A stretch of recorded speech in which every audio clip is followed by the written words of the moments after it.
Yo nací el 1 de diciembre de 1976, no tiene que hacer cuentas, tengo 44 años, nací en una ciudad hermosa llamada Cisneros. Ahí mi esposa va a decir ciudad. No vayan a salir las lágrimas, amor, cuando vea todo el video de Cisneros. Pero es un pueblito pequeño, conocido por sus charcos, conocido por tener un buen río. Y de las primeras cosas que uno aprende en ese pueblo es a nadar, porque eso es lo que hay para hacer.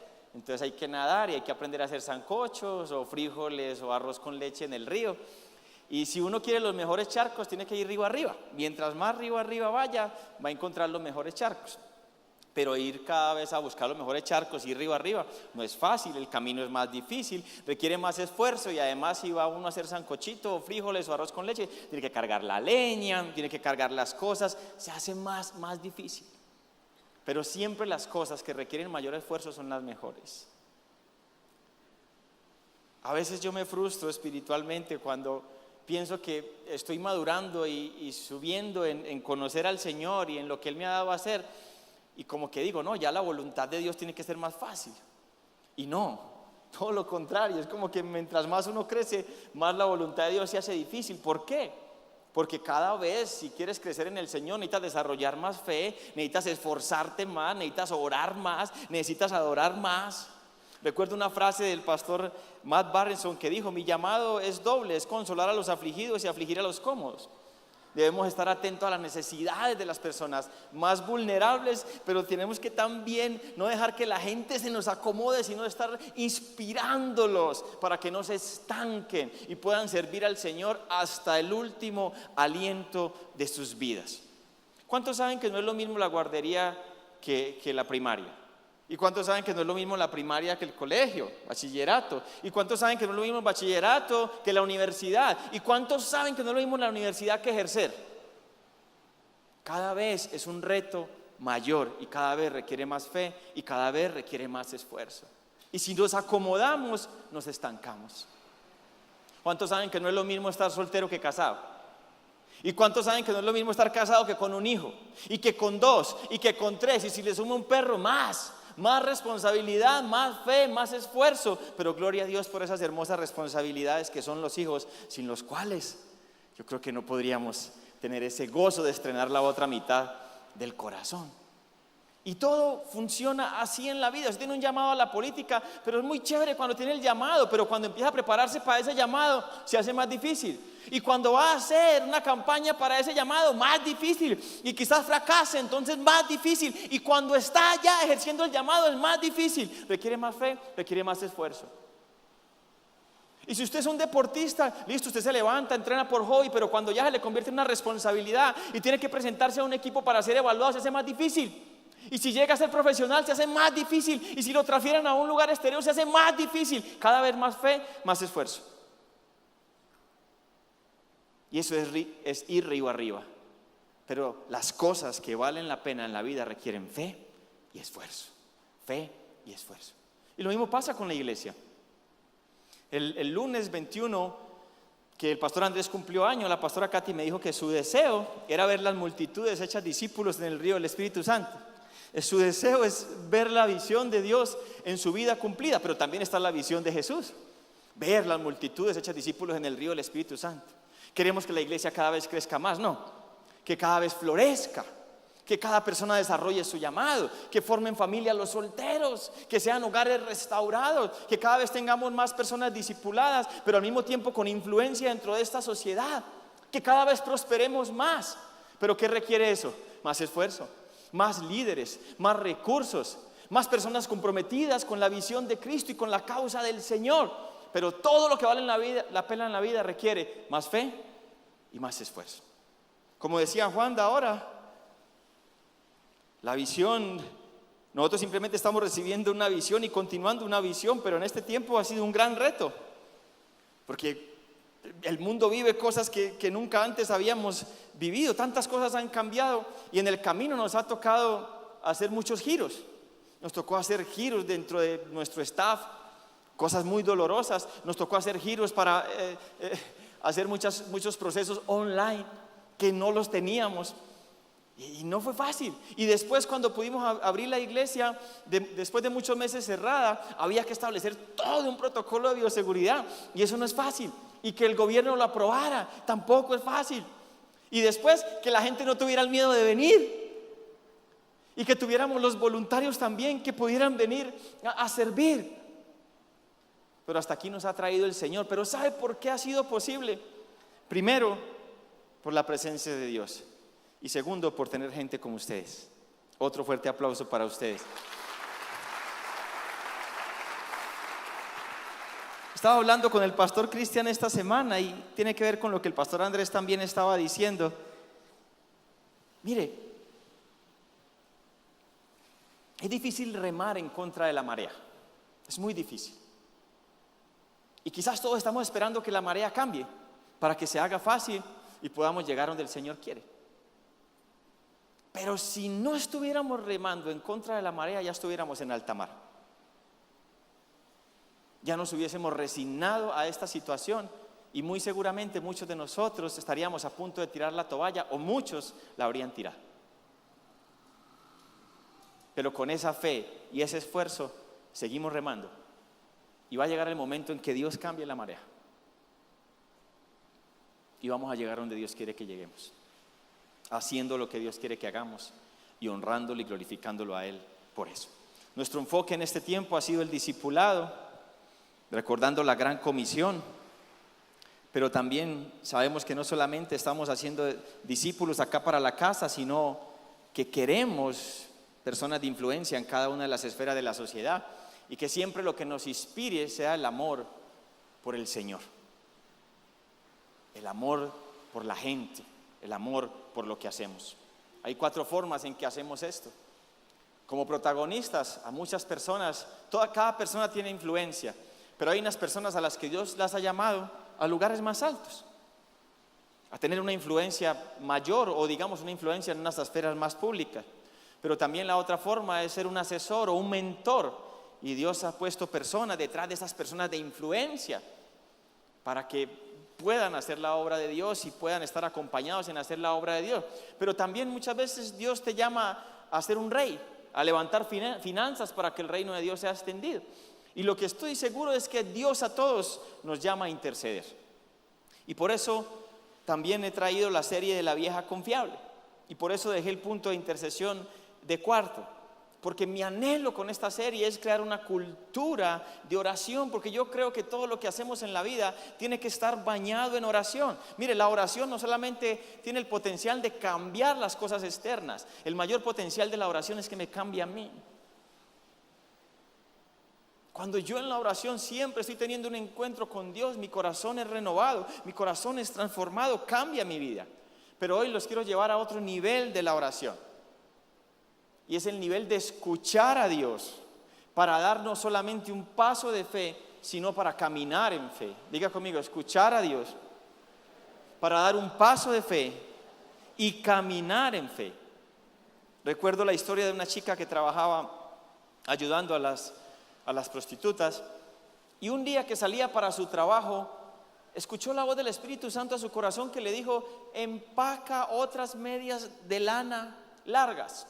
Estaban en un invierno bastante difícil y ella no entendía para qué voy a empacar otras medias de lana. Sin embargo, obedeció al Señor y empacó las medias. Cuando llegó al sitio de su trabajo, había una de estas chicas en toda la puerta muriendo del frío, de una forma literal. La tomaron todas las personas que trabajaban en esta empresa, la llevaron adentro, le prestaron los primeros auxilios, y cuando la chica alcanzó a reaccionar, la joven esta que trabajaba le dijo: si pudieras pedirle algo a Dios en este momento y que Dios te lo concediera, ¿qué le pedirías? Y ella dijo: unas medias de lana. Si nosotros crecemos en escuchar la voz de Dios, aún en el más pequeño susurro del Señor, vamos a ver muchos milagros. Pero sobre todo vamos a ver mucho más a Dios y vamos a parecernos más a Jesús para caminar y obrar como Jesús obraría. Por eso es tan importante crecer en escuchar la voz de Dios, en ser sensibles a la voz de Dios, pero no solamente ser sensibles a la voz de Dios, sino diligentes para obedecerle. Hay momentos donde Dios le dice a uno: mire, esté quieto, esté quieto. Pero hay momentos donde Dios le dice a uno, dé un paso de fe y comience a caminar en fe. Pero pastor, ¿cómo yo sé eso? En intimidad con Dios. Porque en intimidad con Dios es donde aprendemos a diferenciar la voz de Dios de nuestras propias emociones y de las voces extrañas. El Salmo 5:3 dice, Señor, escucha mi voz por la mañana. Y mira lo que sigue, cada mañana, di conmigo, cada mañana. Dice cada semana, dice cada 15 días, dice cada mes, dice cada mañana llevo a ti mis peticiones. Y ojo con lo que sigue, y quedo a la espera. O sea, quedo con expectativa. Si queremos crecer en intimidad con Dios, para aprender a escuchar su voz, necesitamos cambiar el ritmo de oración de cada mes, de cada 15 días, aún de cada semana a cada día. No funcionaría tener una relación íntima con su esposa cada semana, cada 15, cada mes, igual con sus hijos. No habría esa conexión, o por lo menos la conexión que el Señor quiere. Por eso necesitamos crecer cada día en esa intimidad con Él. Pastor, pero es que yo tengo una agenda muy apretada. Yo trabajo muchísimo y yo no puedo dejar de trabajar y estudiar y hacer todo esto para dedicarme a la oración. Y estoy completamente de acuerdo. Yo no le estoy diciendo que debe hacer eso.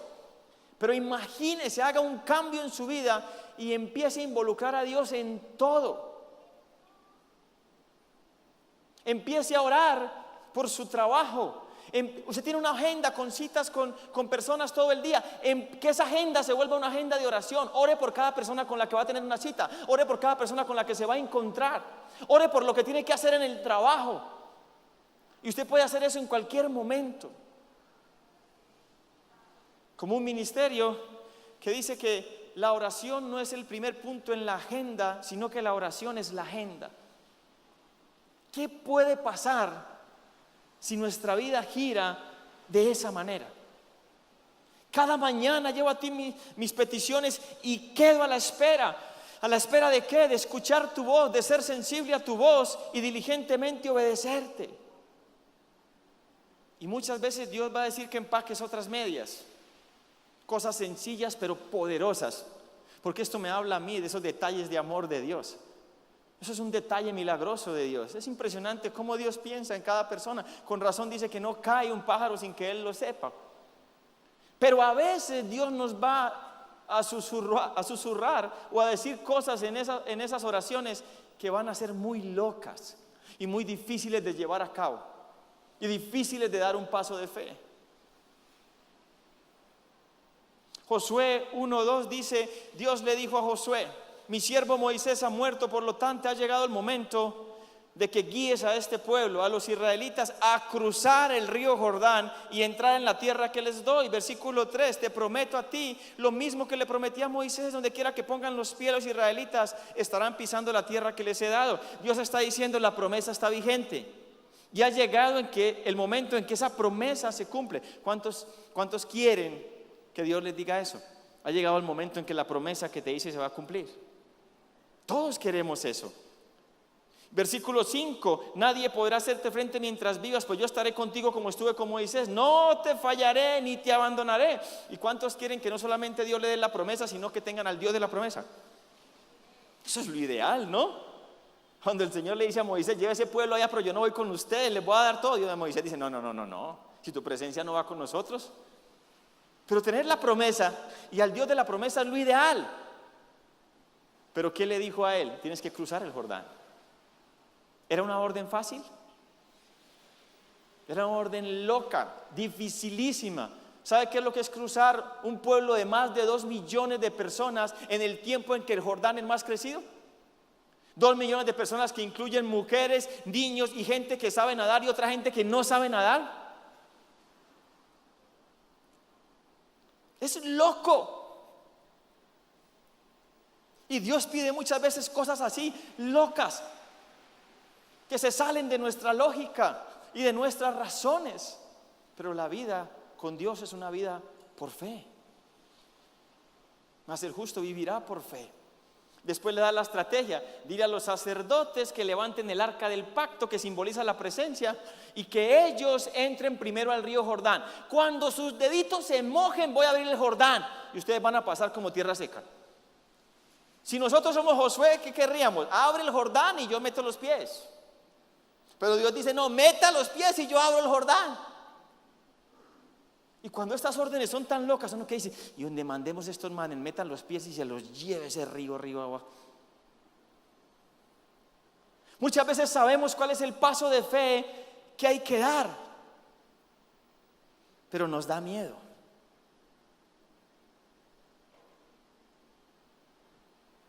¿Qué hubiese sucedido si ellos no meten los piecitos en el Jordán? Yo me pongo a pensar qué hubiese sucedido si Lili no me pide matrimonio. No tuviéramos este hogar, no tuviéramos estas niñas. Pero si ellos no meten los piecitos, no cruzan el Jordán y no conquistan la tierra, las promesas que Dios les dio, ¿qué es lo que nos impide dar pasos de fe? ¿Y qué es lo que nos impide caminar en fe? ¿Sabe cuál es el mayor obstáculo? Se llama miedo. Diga conmigo: miedo. Yo conozco mucha gente que tiene temor a muchas cosas. Conozco amigos gigantes que le tienen temor a una mariposa. Corren cuando ven una mariposa o un mosquito. Hay otros que le tienen temor a un jaguar. Bueno, ya eso cambia. A una culebra, ya eso cambia. Yo tengo temor a los ratones y le tengo temor a las armas. En estos días estaba sacando nuestra perrita Joy, y la estaba sacando y hizo el popó. Yo me recogí y fui y lo llevé a la basura donde lo echo, y cuando lo eché saltó una rata tamaño familiar. Eso era una chucha, hermano. Y cuando saltó, vea, saltó mi corazón. Joy salió detrás de la rata y yo con la cadena salí para el otro lado. No la ahorqué de milagro. Y le tengo miedo a las armas. Armas blancas, armas de fuego. Me produce pánico. Y un día estábamos en el comedor, mi esposa y yo y nuestra hija, pero la menor, Valentina. Isa estaba en la pieza estudiando. Y estábamos ahí en el comedor cenando cuando mera balacera afuera, y mi reacción fue al piso, y todos al piso, nosotros debajo del comedor, y Valentina se metió debajo del mueble. No sabe cómo metió la cabeza ahí, porque después no era capaz de sacarla. Se había raspado toda la cumbamba, y yo: pero ¿cómo te metiste ahí? No sé. A los 5 minutos pasó todo. Y usted sabe que uno como buen periodista, no chismoso, uno se asoma a ver qué fue lo que pasó. Y yo me asomé: al vecino, ¿qué fue lo que? No, iban a atracar a un señor, el señor estaba armado y respondió. Gloria a Dios que no pasó nada, no hubo muertos, gracias a Dios nada, solamente fue el tiroteo. Y gloria a Dios que no hubo balas perdidas. Nos sentamos a comer, cuando a la media hora grita Isa desde la pieza: papi, ya puedo salir.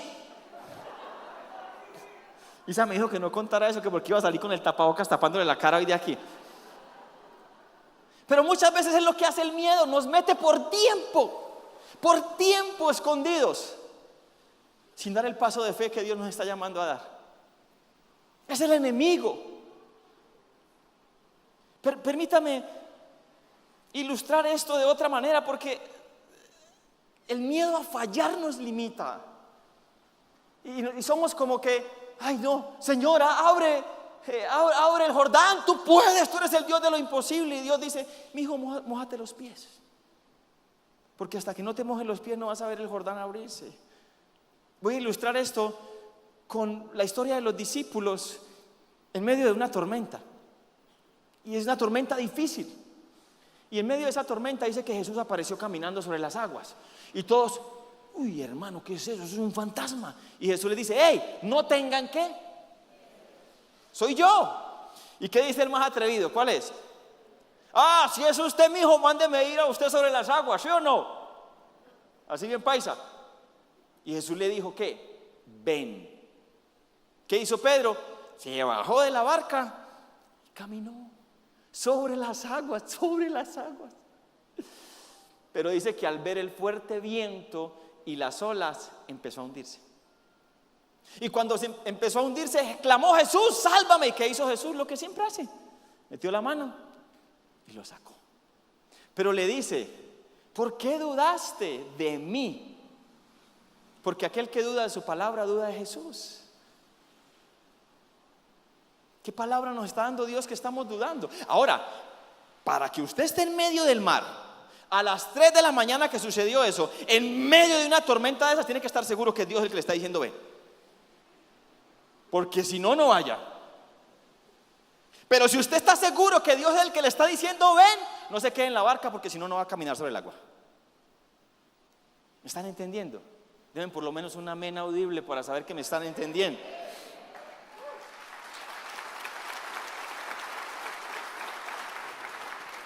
Pedro hizo bien dar el paso de fe, ¿sí o no? Pero falló en caminar en fe. Y uno a veces da el paso de fe animado, pero cuando vienen las circunstancias difíciles empieza a hundirse. Y Dios extiende la mano y lo salva, sí, pero uno no camina en fe y se pierde la promesa de Dios.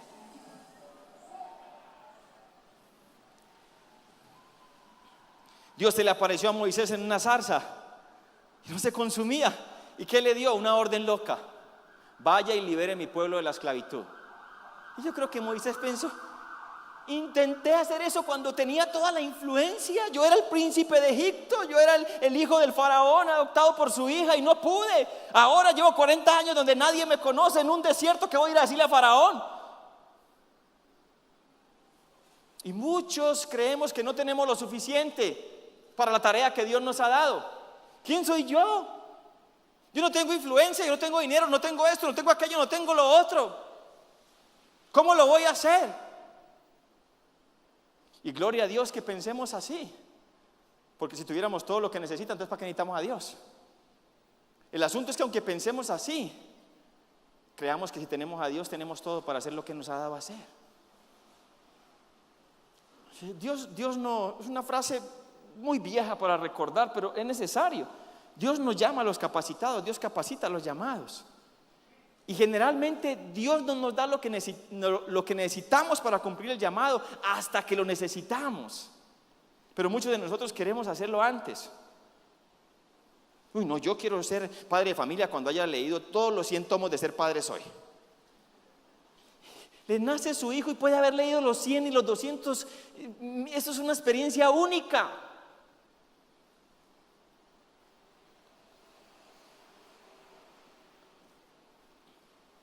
¿Cuál es el otro extremo?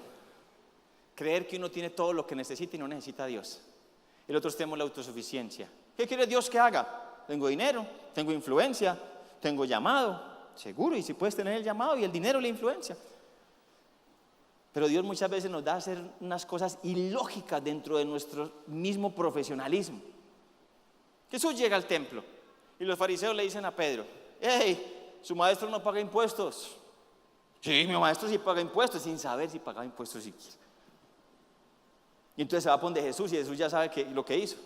Y Jesús de una le dice: pero ¿qué te parece? La gente dice cobrándole impuestos a los que estamos exentos, hermano. Pero ¿sabe qué? Para que no ofendamos a esta gente, vaya al mar, tire un anzuelo, saque un pez, ábrale la boca al pez, ahí tiene una moneda y la trae y paga el impuesto por usted y por mí. Lo que da a entender que Jesús y Pedro eran los únicos mayores de 20 años y los demás discípulos eran menores, porque solo pagaban impuestos los que eran mayores de 20. Muy jóvenes los discípulos de Jesús. Ahora, que usted le diga esto a un pescador experto, que usted le diga esto a un profesional de la pesca, que ha pescado absolutamente toda su vida, que ha abierto cuántos peces y nunca ha visto una moneda. Y yo creo que Pedro dijo: ¿se siempre bromeando Jesús, hermano? Apuesto que usted tiene la moneda ahí en la falda, en las chancletas. No, Pedro, ve a pescar. Saca un pez, ábrele la boca. Y Pedro mira para todos lados a ver quién es el que va a decir: no, yo pago por el maestro. Y nadie.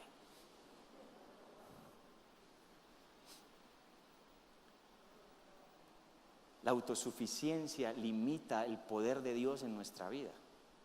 Y yo creo que esto era una prueba muy grande para Pedro. Ahora, creo que Jesús también estaba mostrando que Él tiene muchas formas de hacer milagros y que no lo podemos encajar.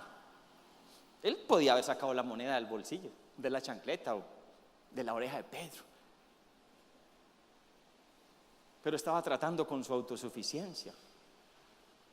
Un día sanó un ciego diciéndole: sé sano.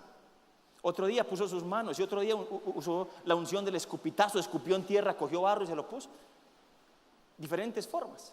Pero Jesús mismo estaba tratando con la autosuficiencia de Pedro, porque si alguien sabía de pesca era Pedro. Ahora, la única manera de saber que había una moneda en ese pez era yendo a pescar. Y la única manera en que Pedro sabía si podía ser usado por Jesús era yendo a pescar.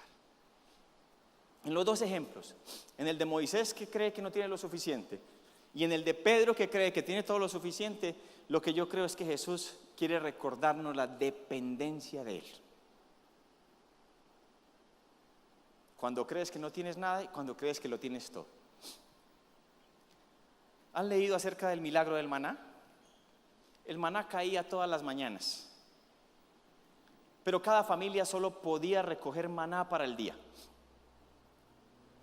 Cuando usted ve una situación difícil, ¿qué hace?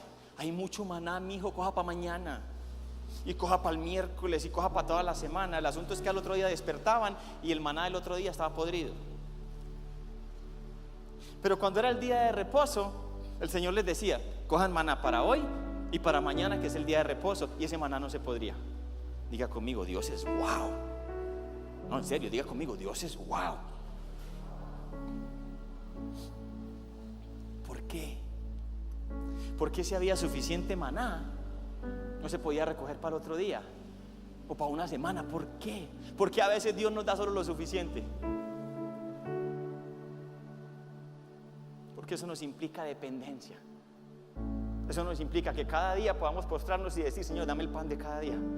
Dame el pan de cada día. Y si nosotros aprendemos a ser dependientes en esa circunstancia, entonces cuando Dios nos lleve a la abundancia también vamos a ser dependientes. Porque mientras más alto, más nos dé Dios, más arriba nos lleve, más cosas nos brinde, más profundo, más de rodillas, más dependencia, más gratitud, más fe, más esfuerzo, más arriba los vientos soplan más fuerte, muchachos. Más arriba los vientos soplan más fuerte, las caídas más duras, si no estamos de rodillas dependiendo del Señor en todas las áreas de nuestra vida. Eres muy buen esposo, aún así necesitas de Dios. Eres muy buena esposa, aún así necesitas de Dios. Muy buena empresa, necesitas de Dios. Nunca vamos a dejar de necesitar de Dios.